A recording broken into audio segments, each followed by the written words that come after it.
Hello and welcome to my first YouTube video. These are going to be a series of VC reviews. The whole point of me doing these is for people who may have missed the games the first time round, or maybe just never heard of them now, you know, like 10, 12 year olds who've just got the Wii and a bit bored by nothing coming out by it and think, what's this shop doing here? These are old games, obviously, as you know already if you are watching this, or at least I'd hope you know. This one I'm focusing on today is Super Castlevania 4. I personally think it is a fantastic game, but others kind of disagree with me every now and then, although not many. Starting the game, you've got the usual options: continue, start. The options, you can change the controls, so this is one of the more friendly games towards the GameCube controller, but I do recommend the Virtual Console controller. The classic controller, I believe it's called. We all have different names for it, at least I do. The password system on this is rather unique because it actually requires the username that you use, so remember to write down the name just in case you forget it. Starting off, you are Simon Belmont. You play Simon Belmont all throughout the game, but you're Simon Belmont, and the whole point is you have to get to the end of Dracula's castle to kill Dracula, because you are from a long line of vampire hunters. Basic premise is a bit like platform, a bit like hack and slash. You have to walk around hitting these candlesticks for items. The hearts are so you can use items like the knives. The more hearts you've got, the more knives you can use, or axes, or crosses, or whatever. There are certain sections where you have to jump from platform to platform, where you have to swing from little hooks to a little hook. And the main part of the game is to basically use your whip to hit things. Quite fun. I think the game is a fantastic game. I've been playing it for many a year, ever since I was a young kid. And I'm just going to shut up now a little bit so you can hopefully hear some of this fantastic music which the game is actually famous for.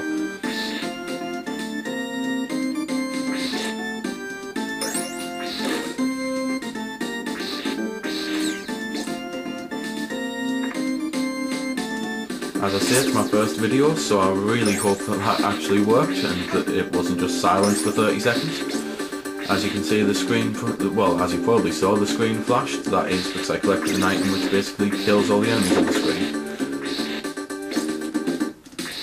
Speaking of items, this is, you push the R button, or at least if you set it to the R button, to use the cross, which is my personal favourite weapon.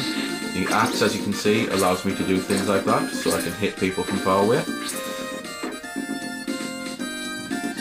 Holy water creates a little bit of fire, which is a bit odd. Many people actually thought it was fire bombs, although as newer Castlevania games have taught us, it is indeed holy water.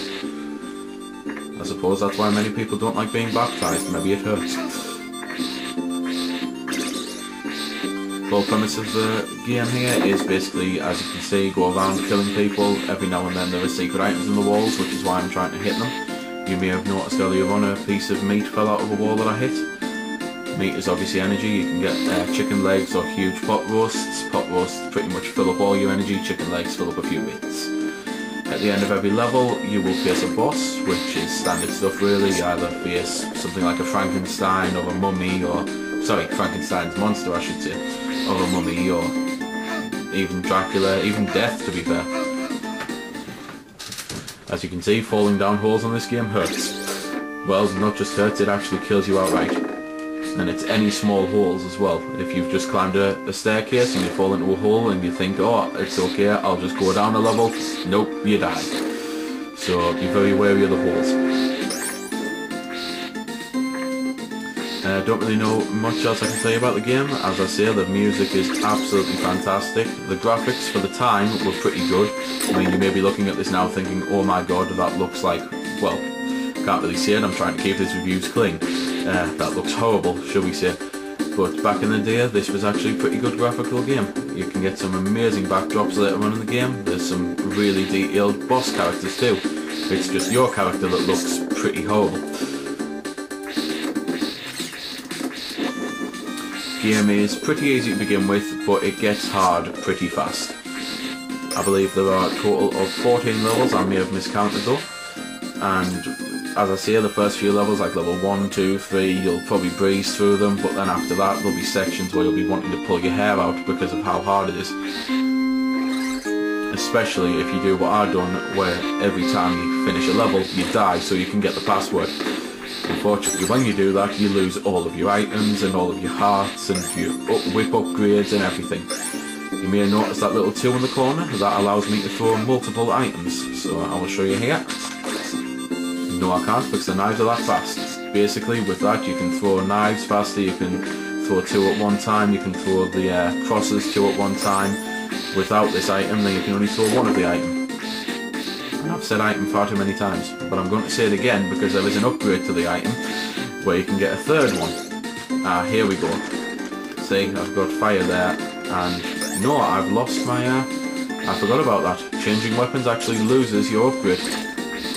Bit of a schoolboy over there. I'm going to blame it on the fact that I'm trying to talk and review as I'm playing, because usually I just sit here in silence playing. That's my excuse and I'm sticking to it. There's a huge variety of enemies on this game, fantastic detail to them as well, as I've said before. As you can see, I'm fighting decapitated horses at the minute, so horses' heads, if one would wish. Personally, I'll end on a personal note. I personally think this game is a must-have for anyone who fans of this type of game. It is a fantastic game with great music, really good looking graphics. It can get nightmarishly hard at the end, which is good because I like games with a good challenge. I'm not a fan of this casual game stuff that's been coming out recently. Bit too easy for me. So there we go then. That's been the review. I hope you found it helpful. I don't score the games because that's based purely on opinion, so instead I'll leave you to make your own mind up. So thanks for watching, and if you've got any questions about the game that I didn't answer in the vid or that hasn't been answered in the comments, then feel free to ask and I'll help if I can. Also, if you did find it helpful, don't forget to check out my channel because there's plenty more like this up there, and don't forget to subscribe because there'll be plenty more to come as well. So until next time, this has been Demon212, signing off.